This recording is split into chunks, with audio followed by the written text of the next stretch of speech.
വോട്ടൊക്കെ പെട്ടിയിലായി. എല്ലാ സ്ഥാനാർത്ഥികൾക്കും ഹൃദയമിടിപ്പാണ്. മെയ് 4 നമ്മുടെ വിധി നിർണായക ദിവസമാണല്ലോ.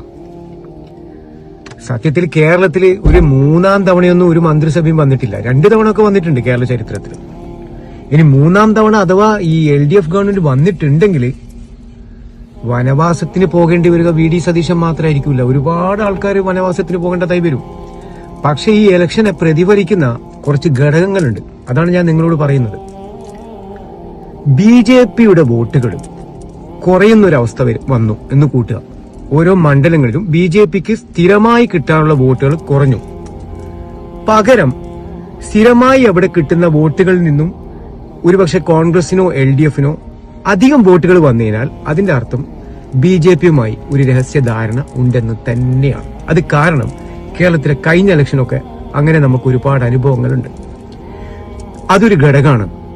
ഇനി രണ്ടാമത്തെ ഘടകം പ്രബലമായ സുന്നികൾ, അതായത് ഖമറുൽ ഉലമ നയിക്കുന്ന സമസ്ത, ജിഫ്രി തങ്ങൾ നയിക്കുന്ന സമസ്ത, ഈ ഇരു വിഭാഗത്തിന്റെയും വോട്ടുകൾ അതൊരു അടിസ്ഥാന ഘടകം തന്നെയാണ്. ഈ കഴിഞ്ഞ തെരഞ്ഞെടുപ്പിൽ, കൗൺസിൽ തെരഞ്ഞെടുപ്പിൽ, കോർപ്പറേഷൻ തെരഞ്ഞെടുപ്പിൽ സുന്നികളൊക്കെ വോട്ട് UDFനാണ് ലഭിച്ചത്.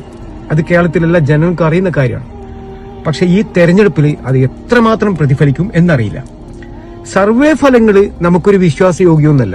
കാരണം ഇടതുപക്ഷത്തോട് അനുഭാവം പ്രകടിപ്പിക്കുന്ന സർവേകൾ LDFന് അനുകൂലമായും UDFനോട് അനുകൂലം പ്രകടിപ്പിക്കുന്ന സർവേകൾ, ചാനലുകൾ അവർക്ക് അനുകൂലമായിട്ടൊക്കെയാണ് ഇപ്പോൾ ഫലപ്രഖ്യാപനത്തിന്റെ കാര്യങ്ങളൊക്കെ അവർ സംസാരിക്കുന്നത്. പക്ഷെ രാഷ്ട്രീയത്തിൽ, കേരള രാഷ്ട്രീയത്തിൽ നിഷ്പക്ഷമായി നമ്മൾ നോക്കുകയാണെങ്കിൽ കഴിഞ്ഞ തെരഞ്ഞെടുപ്പിൽ നോക്കുമ്പോൾ ഞാൻ ഈ പറഞ്ഞ 2 കാര്യങ്ങൾ അവിഭാജ്യ ഘടകമാണ്.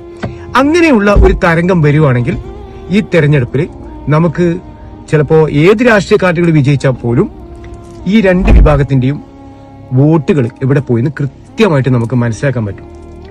അങ്ങനെ നമുക്ക് ഈ മെയ് 4 ഇതിന്റെ സത്യാവസ്ഥ നമുക്കറിയാം.